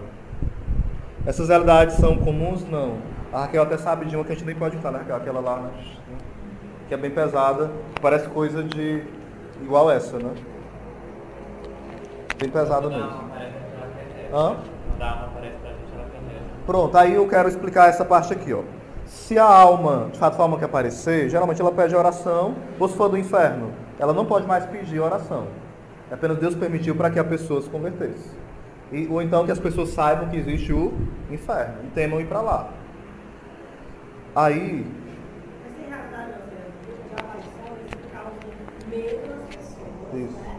E que mesmo assim a alma pede reza, entendeu? Sim. Aí nessa realidade, Não, é tipo assim, ó. Tudo que é novo vai causar medo. O que é que anda conversando com a alma assim, né? Não é. Então, por exemplo, existem 3 formas da alma aparecer. De aparecer coisas desse tipo. Pode ser o demônio aparecendo na forma da pessoa. Pode ser a alma da pessoa pedindo oração ou revelando o céu ou o inferno, as 3 realidades. Ou o purgatório, né? Ou pode ser pura imaginação sua que você cria e a mente tem esse poder de você achar que é real e você vê mesmo. Mas a sua mente criou. Você sente o perfume de sonho. Mas sonho já é mais complicado, porque sonho, ele é mais explicado. Você, acabou de morrer meu pai. No meu coração eu tenho saudade dele. Eu tenho vários pensamentos dele, eu posso sonhar com ele várias vezes, entendeu? Então é algo mais assim. Mas eu falo ver mesmo, já são realidades mais concretas, né? Em sonho pode acontecer de ter revelação de uma alma? Pode. Mas já é mais complicado discernir, porque é um sonho. Então no sonho tem muitas fantasias. Hã? Falar disso é muito complexo, é muito assim. Essa aqui exigiria mais de 1 hora só sobre isso aí, né? Então voltando. Por que do medo? Uma alma apareceu. Eu fiquei com medo. Como é que eu vou saber se de fato, mesmo com meu medo, é para me rezar? Eu tenho que rezar para discernir, entenderam? Procurar alguém que me ajude a discernir isso. Para que ela me faça compreender esse caminho. Eu não posso explicar a regra geral, porque cada caso é um caso. Entendeu? Isso é muito amplo. Então você tem que pedir ajuda para alguém que possa discernir com você. Entenderam? Porque às vezes todo mundo fala, não, é o demônio. Nem sempre é o demônio, às vezes é, de fato, a alma do purgatório. Teve uma vez que uma freira apareceu do purgatório e ela deixou a marca dela. Numa tábua, e era o tamanho do pé dela mesmo, e viram ela, e depois que as irmãs rezaram por ela, ela apareceu subindo para o céu, elas viram ela subindo. Entenderam? Então é algo bem misterioso. Oséias, isso são revelações privadas, eu tenho que acreditar? Não. Você tem que acreditar naquilo que é revelado pela igreja e pronto. Entenderam? Não é que seja mentira, mas Nossa Senhora de Fátima apareceu. Eu tenho obrigação de acreditar, sim ou não? Não. Isso me ajuda na minha fé, mas a igreja não nos obriga a acreditar. Entenderam? Um santo teve uma visão mística de como Jesus viveu, Nossa Senhora nasceu, não foi que teve a briga no céu. Eu tenho que acreditar? Não. Eu sou livre para acreditar ou não. Isso é chamado revelação privada. Mas 1000 pessoas viram. É revelação privada. Revelação pública é só o que Jesus revelou até a morte do último apóstolo. Entenderam? Desde o nascimento de Jesus até, desde o Antigo Testamento, né, da revelação, até a morte do último apóstolo. Isso eu devo acreditar. Tudo mais que vem é entendimento do que foi revelado. Maria Imaculada foi proclamada em 1854. Eu tenho que crer? Tenho. Porque foi revelado, mas foi entendido muito tempo depois. Vocês estão me entendendo? É uma semente, aí vai crescendo. E vai dando frutos. Então pode aparecer? Pode. Mas tem que discernir e procurar alguém para te ajudar. Certo? As almas do purgatório, elas só saem com as orações do pessoal de inferno, assim? É tipo assim, ó. Elas já vão ser salvas.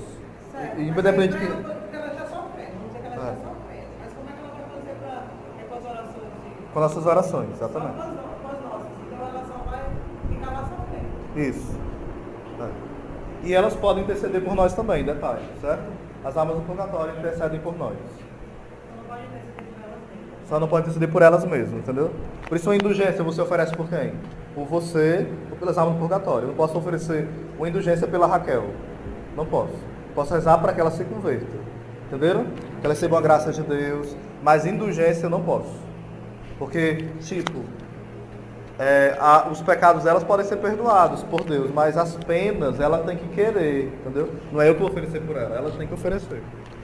Aí voltando ainda, tipo, eu rezo por uma alma. Se ela estiver no inferno, o que acontece? Aquela oração vai para outra alma que está precisando. Deus vai aproveitando. Eu rezo por uma alma que está no céu. A oração vai para outras almas. Eu oro por uma alma que vai para o purgatório. Vai para ela, né? Ou Deus pode pegar, se outra alma estiver precisando mais, e ir para ela. Deus vai distribuindo generosamente. Deus não vai deixar as pessoas, né? Em punição. Por exemplo, a missa é celebrada por todas as almas do purgatório. Todas. As que são esquecidas e lembradas. Entenderam? O nosso texto, meu texto, eu rezo pelas almas do purgatório. É por todas? Sim. Mas coloca algumas em especial. Entenderam? Sim ou não? Aí sobre o inferno, tem um exemplo muito forte também. São Francisco de Jerônimo, esse aqui é bem conhecido, tem também no livro O Inferno Existe. Ele estava passando, pregando, e uma mulher... Falta quantos minutos? 5 minutos, é? É meu filho, Paulo Henrique. Filho espiritual, não tenho filho ainda não, viu? Nem sou casado. Eu estava passando São Francisco de Jerônimo e começaram a falar sobre... Ele começou a falar sobre realidades espirituais. E a mulher começou a fazer um monte de barulho, blasfemar, xingar ele. O que aconteceu? Ele falou, miserável, daqui a 7 dias, daqui a uma semana, né? Alguns textos falam que é 9, outros falam semana, isso é mais importante. Sei que quando ele passou, após o dia que ele falou, ela estava no caixão sendo velada. Era uma mulher que se prostituía. O nome dela era Catarina. E ele foi lá e perguntou, Catarina, onde você está? No velório grande, muita gente. Aí ela não respondeu, claro, né? Aí, Catarina, onde você está? Aí perguntou pela 3ª vez, bem forte, Catarina, onde você está? E ela levantou e falou, eu estou condenada ao inferno por blasfemar contra o homem de Deus. Aí naquela hora, esse santo começa a glorificar a Deus e as pessoas começam a querer se confessar. E várias pessoas se convertem naquela hora. Então, isso está na ata do testemunho de canonização dele. Isso foi algo real, entendeu? Várias testemunhas. E teve várias conversões. Claro, que a gente se convertia, né? Teve também casos sobre o inferno de um padre. Estava pregando, era capelão, militar. E militar é meio bruto às vezes, nem todos, né? Mas alguns são. E depois do sermão foram perguntar. Um deles foi perguntar, padre, no inferno eu vou ser assado, cozido ou torrado? Aí ele falou assim, quando você estiver lá, você verá. E tá com a porta na cara dele. Aquele homem, depois de muitos anos, foi transferido, o padre foi transferido para outro local, e apareceu um senhor de idade para conversar com ele. Padre, sua bênção, né? Então não está me conhecendo, eu sou aquele homem que o Senhor falou sobre o inferno. Aquela palavra me incomodou tanto que eu me converti, fiz penitência, e hoje eu sou um católico fiel, prego a palavra de Deus, e prego sobre a existência do inferno para várias pessoas, e elas se convertem também. Ou seja, não é o que você fala, é como interiormente você fala. Porque a gente prega com amor, medonho, né? E as pessoas se perdendo. Esse homem falou duro, mas ele falou apaixonado por a alma daquele homem, entendeu? Isso tem um mistério tão grande na pregação, no aconselhamento. Não é só as palavras que você fala, é o que está por trás delas, que faz efeito na alma da pessoa. Porque a gente tem tanta pena de falar algo para uma pessoa. Não vou falar não, porque senão se afasta. Aí você não fala, a pessoa se afasta, se perde e você não falou nada. Eu sou bem sério com vocês, eu procuro ser caridoso com quem eu acompanho. Mas se for preciso falar de coisa dura, eu falo sem pena. Porque eu amo a alma que Deus me deu. Eu vou falar do inferno para ela, da condenação, da ira de Deus. Mas eu vou dizer assim, eu tô aqui, ó. Você não vai pro inferno não, eu tô aqui, tamo junto, vamos sofrer junto. Caiu, quantas vezes eu tô aqui para te ajudar. Entenderam? Não é aquela misericórdia falsa, é a misericórdia verdadeira, de Cristo. Sim. Quando eu estava fazendo o vocacional de Shalom, né? Aí eu passei, quando foi o dia de mandar carta, em dezembro, né? A gente manda carta e tudo, vai fazer retiro, né? Aí eu fugi, fui lá para o interior da minha mãe, né? Para não ir para o retiro, fugindo mesmo, né? Da vontade de Deus. E aí me ligaram daqui, né? A pessoa que estava responsável pela missão, pelo setor de Pacajus, me ligou. Raquel, vem, eu guardei sua vaga, venha, Raquel. Eu, não vou, Fabiana, não vou. Aí ela, Raquel, eu pedi, não tinha vaga, e eu consegui uma vaga para você não vem? Eu disse, não vou. Aí depois de 3 dias eu vim toda desconfiada, né? Eu sabia que não dava mais para fazer retiro. Aí cheguei aqui, a primeira pessoa que eu vi foi ela. Aí ela disse, vem cá. Aí eu fui aqui nessa salinha, lembro como você hoje. Aí ela disse, Raquel, como é que você faz uma coisa dessa? Eu levei um carão, porque eu reservei a vaga para você, poderia ter sido outra pessoa. Aí eu, pois é, só assim, né? Aí ela disse, pois é, né? Vai fazer Deus esperar mais um ano. Gente, essa palavra assim, ela me, sabe, eu fiquei arrasada. Porque foi algo tão forte que bateu assim dentro de mim, que eu fui para essa capela aqui, eu só fiz as costas para essa capela. E chorei, pedi, Senhor, perdão. Mas próximo ano, Jesus, eu prometo que eu dou o meu sim, né? Isso me fez refletir muito durante todo o meu vocacional do outro ano. Fazer ele esperar Deus mais um ano, é mesmo, né? E veio à tona tudo, sabe? Muito forte, assim. Bem, gente, as penas dos condenados bem rapidinho, né? As penas, a gente quer ouvir falar muito das penas. Eu já indico propaganda minha mesmo, certo? Já passo para ele sempre, né? Eu tenho um áudio sobre as penas do inferno. Por que eu estou fazendo isso também? Se você procurar na internet, se não for com muito cuidado, você não acha falando sobre isso. Só protestante falando. Ou então o Anderson, uma pregação que ele tem, 3 pregações, mas você não encontra material bom sobre isso. Que os santos falam, que a igreja fala. Então eu peço que reze por mim, se eu ver mais um pouquinho, eu quero fazer mais material sobre isso, sobre esse assunto, que causa muita dúvida, né? E vocês podem acessar Oséias Oliveira, lá tem várias pregações sobre isso. Juízo final, juízo particular, inferno, purgatório, várias sobre isso, né? Essa vai também para o YouTube, viu? Então, procure estudar essas realidades, porque existem 3 tipos de temores, diga comigo. O temor mundano, o temor servil e o temor filial. O que é o temor mundano? Eu tenho medo de desagradar. Será que ele vai pensar de mim, hein? O que vão pensar de mim se eu for no Shalom todo dia? O que vão pensar de mim se eu deixar esse pecado? O que vão pensar de mim se eu deixar essa amizade? Meu filho, minha filha, se isso te leva para o inferno, se isso já é inferno na sua vida, porque tem coisa que não te leva, já é inferno na sua vida, corta. Decisão quer dizer dar uma cisão. Cortar, ou seja, renunciar a si mesmo, toma a sua cruz e me segue. Então decisão é romper com aquilo que me prende e ir para Deus. São João da Cruz fala o quê? Se uma pessoa estiver amarrado com uma corrente, ou por um fio nalho, ou apenas com um fiozinho que seja, o passarinho não vai voar. Se é algo que nos prende, tem que cortar. É decisão. Dá uma cisão, dá um corte, não queira mais. Entenderam? Esse temor mundano não pode haver dentro de nós. Sempre é o respeito humano, não é respeito pelo humano, é o respeito humano. O que é que vão pensar de mim? Meu Deus, e fica assim preocupado com a autoimagem, entendeu? Isso é uma tentação enorme, a autoimagem. O que é que vão pensar de mim? Não interessa o que vão pensar de você, o que interessa é que você quer a vontade de Deus. Temor mundano. Esse nós podemos ter, sim ou não? Não. Temor servil. É um temor de servo. Eu tenho medo de ir para o inferno. Eu devo ter esse medo? Devo. Eu não quero, vou me confessar porque eu tenho medo de ir para o inferno. Eu devo me confessar? Sim. Eu não vou cometer esse pecado porque eu tenho medo do inferno. É um temor o quê? Servil. Esse medo devemos ter? Sim. Só que esse temor vai evoluindo e vira um temor o quê? Filial. Eu não quero mais o pecado porque eu amo a Deus. Ele é o meu pai, o meu amigo, o meu tudo, o meu esposo, o esposo da minha alma. Eu não quero desagradar porque eu sei que ele me ama. E eu correspondo a esse amor. E o fogo que queima em mim, de amor por Deus, é maior do que o fogo da carne, do meu pecado, entenderam? É maior do que o fogo do inferno. Então esse é o temor filial. Alguém que não faz por medo. Ah, não vou comer o chocolate com medo da minha mãe dar uma pisa em mim. Outra coisa, eu não vou comer o chocolate porque eu amo a palavra da minha mãe que falou: meu filho, não coma porque vai ficar doente da barriga. Entenderam? Não é diferente? Bem diferente. Então é o temor servil, o temor mundano e o temor filial. Nós temos geralmente qual?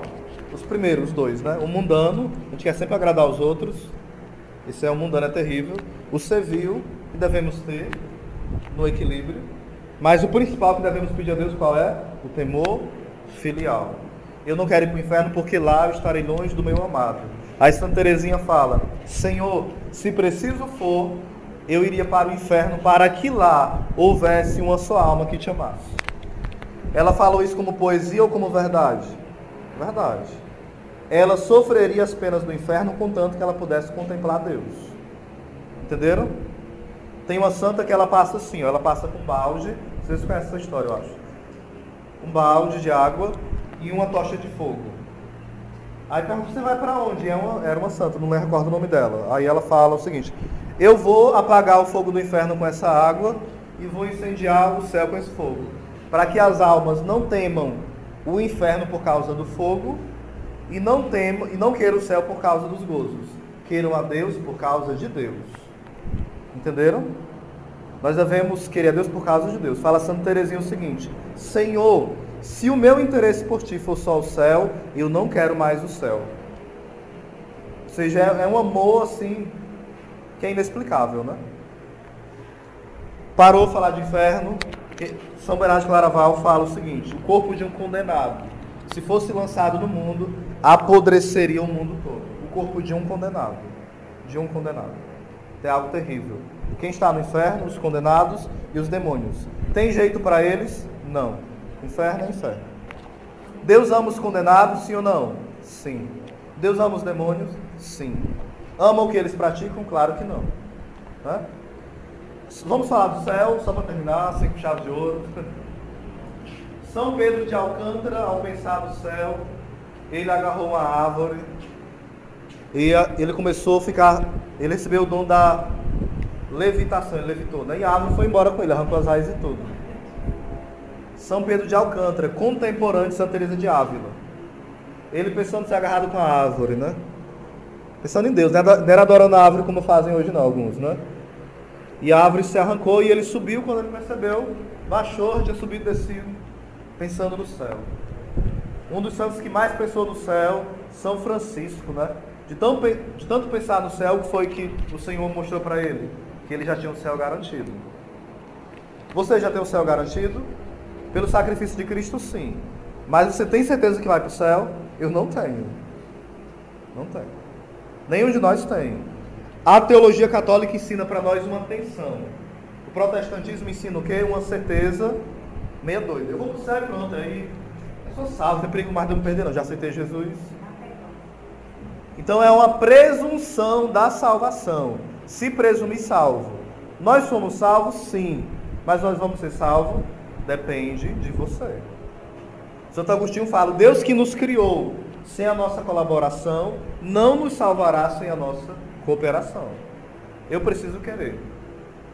Então, São Pedro de Alcântara teve essa grande graça, né? E São Francisco, ele foi revelado que o céu esperava.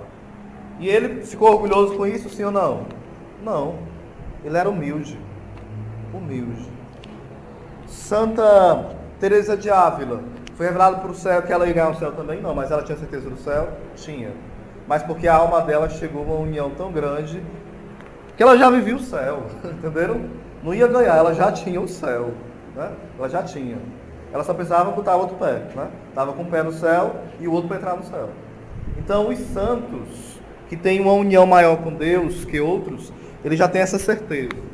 Nós vivemos uma tensão que é boa, sempre esse medo sadio de perder o céu. Você tem medo de perder o céu, sim ou não? Sim? Eu também tenho. Esse medo é bom, porque nos faz lutar contra o pecado. Então, na fé católica existe uma tensão. Eu tenho a esperança do céu e eu tenho medo de perder. Esse movimento dentro de nós, entenderam? Esse movimento ele é bom. Já o desespero não é católico e a presunção não é católica. É esse equilíbrio. Então, o céu... Vamos imaginar o céu um pouquinho. Você chega e você deve contemplar a Trindade. Como é que você imagina que é o Pai? O Filho. Vocês param para imaginar o céu, sim ou não? Acho que a gente para muito pouco, né, gente? Esse é o nosso problema, né? Gente, tem horas... Aqui não é para vocês se espelhar em mim, não. Mas, como estudo essa realidade, tem horas que isso me transpassa a alma, entendeu? Quando eu estou rezando, né? De pensar, de ver a Deus. Não só porque o sofrimento vai passar, mas de ver. É tão belo que não tem palavras não. É você dizer assim, meu Deus, só em você imaginar e contemplar o Pai, o rosto do Pai, o rosto do Espírito Santo, o rosto de Jesus. Deus como Ele é. Você não verá mais Deus nas aparências. Deus como Ele é. A gente não consegue se alegar porque a gente é muito pecador, entendeu? A gente estava aqui, ó. Eita! A gente ia pular e fazer festa. Ia cantar a música da Gabriela. Hoje é festa, como é o nome? Agora é festa. A gente ia cantar, pular, se alegrar, começar a orar em língua, rejubilar e dançar para o Senhor e entrar em êxtase, só pensar no céu, gente. Só em pensar. Porque, olha aí, não vai ter mais lágrimas, não vai ter mais dor. Não vai ser uma coisa entediante. Ficar lá o quê? Direto assim, Santo Agostinho fala que lá não tem tédio. É só alegria. É só paz. Osés, eu vou ver meus irmãos. Se ele estiver pro céu, vai. Vou ver meu pai, vou conhecer minha mãe, vai. Se estiver lá, né? O purgatório acaba quando tem o juízo final, né? Vai ter só o inferno. Osés, se Deus o livre, o meu tio for pro inferno, eu amo muito ele. Lá no céu eu vou ter tristeza por causa disso? Não. A tristeza não nos toca mais. Não é porque a gente é egoísta, é porque Deus, que é o centro, preenche tudo. Tudo. Entenderam? Nós vamos sentir compaixão. Nós vamos sentir aquilo que Deus sente em relação à alma do condenado, em grau menor. Mas nós não vamos ter menos céu por causa disso. O nosso céu vai ser pleno. Osés, o céu da Raquel é o mesmo que o teu e o meu? Não. Assim como o inferno não é o mesmo, o céu não é o mesmo. É o mesmo porque Deus é o céu. Mas a intensidade que eu experimento o céu é diferente. Por exemplo, se eu dou um caneco para alguém encher de água limpa, uma tampinha de garrafa, a pessoa enche, está cheio ou não? Tá. Se eu der um caneco, está cheio? Se a pessoa encher de água limpa, tá. Se eu der uma suja e ela encher, está cheio? Tá. Se eu der um mar para a pessoa encher e ela encher, está cheio? Tá. Algumas pessoas são tampinha de Coca-Cola. Outras são um camburão, outras são a lagoa, outras são açude, outras são um rio bem grande, outras são o mar. Nossa Senhora é o mar. Ela se abriu para Deus como um mar. Entenderam? Então os graus de abertura a Deus é diferente. Mas o céu é o mesmo, porque o Deus é o mesmo. É tipo assim. Quem gosta de chocolate aqui, levanta a mão. Uma comparação bem chula mesmo, não tem nada a ver, entendeu? É coisa de quem é gordo mesmo, uma comparação dessa. Aí, quem gosta mais do chocolate? Todo mundo gosta, mas que aquela pessoa que gosta, que é um chocolatra, ela vai ficar mais feliz que os outros, sim ou não? Vai. Uma mãe que é amada pelos filhos, geralmente tem um filho que ama mais a mãe, não tem? Que sofre mais por ela, que se dá mais a ela. Quando ela vê a mãe feliz, realizada, o filho que ama mais a mãe vai ficar mais feliz do que os outros, não vai? Embora todos fiquem felizes. Entenderam? Como é aí? Então, é o grau de amor. Santa Teresa de Ávila falava o seguinte: eu só não admito que no céu exista alguém que ame mais a Deus do que eu. Claro que é uma forma, né? Ela ia admitir São Francisco, né? Nossa Senhora, Tarará, São José. Mas é a forma de dizer assim, eu quero amar mais a Deus, amar, amar, amar. Porque o céu é o lugar dos que amam. O céu é o lugar dos que amam. Vocês querem ir para o céu? Então é o lugar dos que se deixam ser amados por Deus e dos que reproduzem para o mundo, para si, esse amor. Amém.